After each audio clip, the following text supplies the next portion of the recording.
How's it going, guys? Welcome to another tutorial video where we're going to be looking at the slice backhand today. And I feel like this is a very underrated shot that often players overlook, but if you can hit it well, many are going to struggle to deal with it, especially if you can keep it low and get it shooting through the court. And you can use it to attack, you can use it to defend, you can use it to switch up the pace of the rally. So it's a very good shot to add to your game. And if you want to be able to hit that slice backhand well, stay tuned.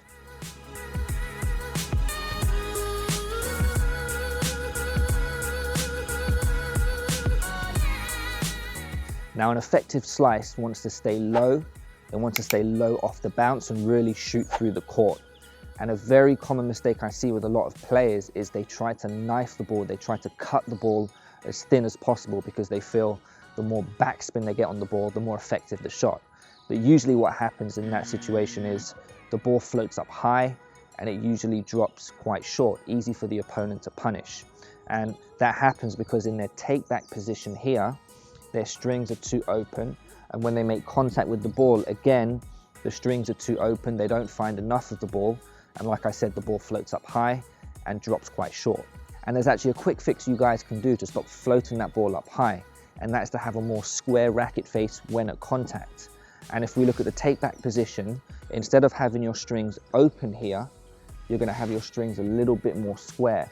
And as you go forwards into the ball, that's going to help you to be more square at contact and keep that ball low and get it shooting through the court more.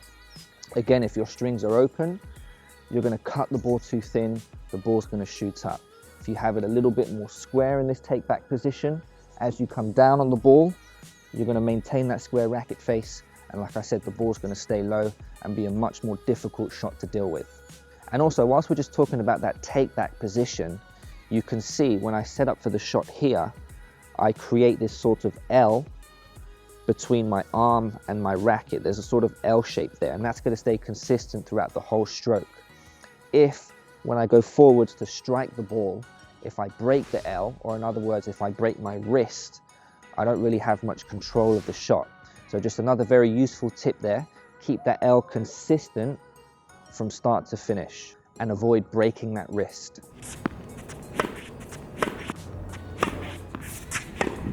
Now, the last bit of advice I want to share with you guys, again, is going to give you a bit more control of the shot and just improve the overall technique of your slice backhand. And that is to open the front shoulder without fully opening the hips.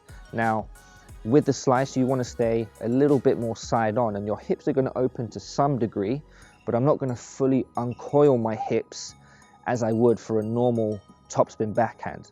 Okay, so I have a single-handed backhand. As I turn and wind up, I really want to uncoil my hips and really try and utilize the hips to get that power on the shot.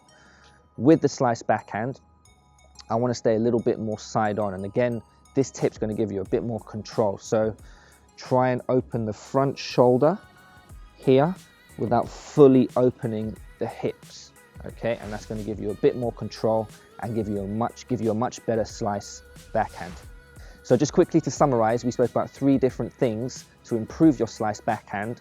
The first being to maintain a more square racket face when at contact. So we spoke about that take-back position and having the strings a little bit more square in this position here, as opposed to having the strings open to prevent you from fluffing the ball up high and short. The second thing was that L shape, again in the take-back position, and keeping that consistent from start to finish. And then the last tip was to open the front shoulder without opening the hips too much. Okay, you want to stay a little bit more side on with your slice backhand. Anyway, guys, as always, thanks for watching. Don't forget to leave a comment in the comments section below if you have any questions, and feel free to subscribe and maybe even like the video if you appreciate this content. Take care.